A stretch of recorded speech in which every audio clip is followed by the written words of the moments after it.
یہ امام بخاری نے اپنی کسی بک میں کہا ہے کہ رافضیوں اور ان کے پیچھے نماز نہیں ہوتی؟ ہاں یہ ایسے کہیں جی یہ باتیں لکھی انہوں نے کہ یہ مرجع اور یہ رافضی اور یہ جو فلاں فلاں کے پیچھے نماز نہیں.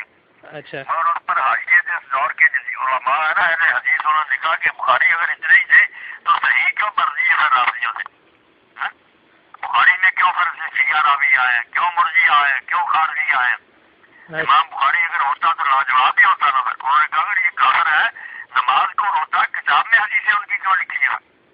تو پھر اس طرح حدیث ساری جو ہے مقدمہ حافظ ابن حجر کا فتح الباری کا اس میں انہوں نے فیصل دے دی کہ یہ رافضی ہے، یہ مرجع ہے، یہ خارجی ہے، یہ ہے.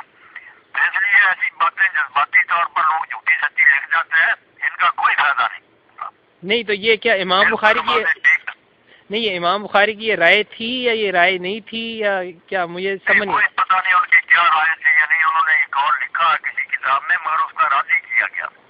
اچھا، بس وہ یہی کہا کہ جو ہے یہ انہوں نے احادیث میں بھر دیا، اگر وہ کافر ہوتے تو وہ حدیثوں میں نہ لاتے پھر رافضیوں کو. اچھا دیکھیں نا نصارہ یہود ان کی کوئی روایت لیتا جی رافضیوں سے سیاست بھری ہوئی ہر کتاب میں شیعہ راوی اور ایسے بھی ہیں جو گالیاں دیتے تھے.